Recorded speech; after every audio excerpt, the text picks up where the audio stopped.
All right, debt, Schmidt. To hear my buddy and market guru Mike Norman tell it, God knows what he's watching, we're overdoing this deficit stuff.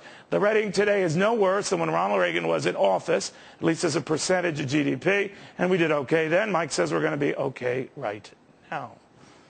Let me guess, you were watching Bloomberg on your way. And you know, you did that clip of me wearing the same suit. It shows you how bad things are. I'm down to one suit now, okay? But at least I changed my have never seen you repeat a suit. You wear one suit. Your suits are my mortgage. You know, it was the Twilight Zone evening, so you caught it. Yes, indeed it was. But you're saying this fixation we have on the deficit's misplaced. Look, the deficit in last year, fiscal year 2009, which just concluded, $1.4 trillion. $400 billion of that was TARP, which really shouldn't be counted when you think about it, because what was TARP? Why should it be counted? Because it's not real spending, Neil. It was an asset swap. That's all it was. You are nuts. Listen, that would be like my saying, let's leave out my mortgage. No, because it was not spending. It did not add anything to the economy. It was an asset swap. We took bad assets in exchange for treasury. We gave... Let's go through that because you're lying. We gave... That's all. In a nice way. We gave money to institutions to have in reserve. That was taxpayer money given to institutions. Now, some of them gave it back. You're quite right. But a money transfer is a money transfer is a money transfer. We could argue whether or not that was even necessary. I mean, the Fed could have sustained I'm not here to... No. You're dancing around like the congressman just did. And he was busy watching Bloomberg. Let's finish I'm asking you this. How is it you can just ignore one of the biggest expenses we have and just slough it off? I mean, like I said, that would be like you and I ignoring our mortgages, or in your case, your 7 mortgages. You know what I mean? Like, that can be extreme. Well, Neil, first of all, a lot of that TARP money's coming back. The banks are paying back a lot. I don't dismiss it. I don't dismiss it. But at $1.4 trillion and piling up these kind of deficits year in and year out, and then to take a look at the accumulation of those deficits, our debt, and that's going to be half. But our country's GDP. The debt represents an asset to the people who are holding it. Look, if you have a treasury, let me but what if they don't want to hold it? If you have $10 million in cash, if I have $10 million in cash and you have $10 million in treasuries, I think we're hanging out at the same country club, okay? I don't think there's a problem. It's an asset. What if you have $10 million in bakery products? No, my point is this, that when we have piled up the deficits to the degree we have, and we have debt, cumulative debt that now is going to be more than half of what this country makes and is worth, you can't look at that and say that's a comfortable sign. I'm not saying indicting Democrats. This was building up on the prior administration.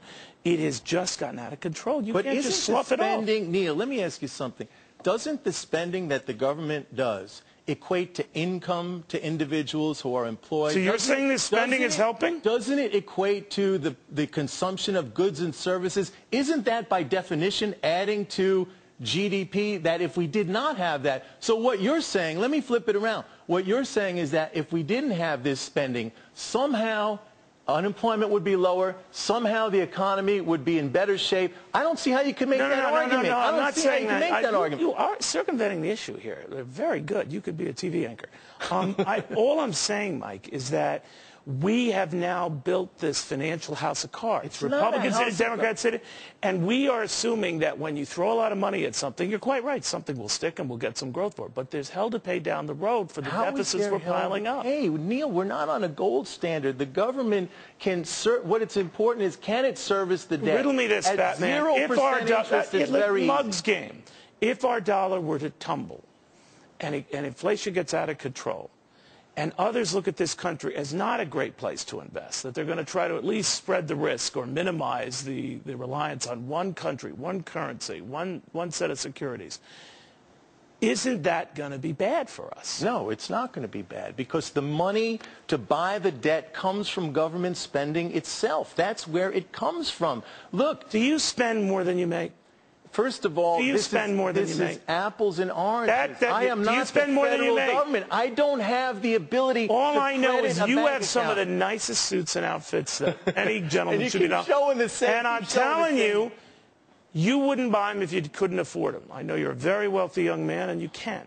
My point is, you don't go into Hawk to buy a suit. We go into Hawk in this country to write checks Neil. to dead people and to have them take advantage of housing rebates and then screw the system. You and I have been having this... We just sent thousands of prescriptions out to folks who are no longer living from doctors who are no longer living as well. You're talking about some minute little percentage. It might very well be, but the bigger the spending, Mike, the bigger that minutiae grows. You and I have been having this discussion now for a long time, and I know that deep down inside you agree with me. I know that. No, I must say the truth. Deep down inside, I think you're a nut because there is no way you can look at all of this crazy spending and think it'll just all work out. There is, unless you see an economic boom created. Okay, well, I thought we were going to talk about the correlation between now and the Reagan years. And by the way, well, you leave this. No. You leave this out. You leave all this other stuff out as a percentage of GDP. Same as Reagan. I'm saying you can't leave it out. I'm saying you can't leave it out. You just conveniently leave it out. Okay, so it's 10%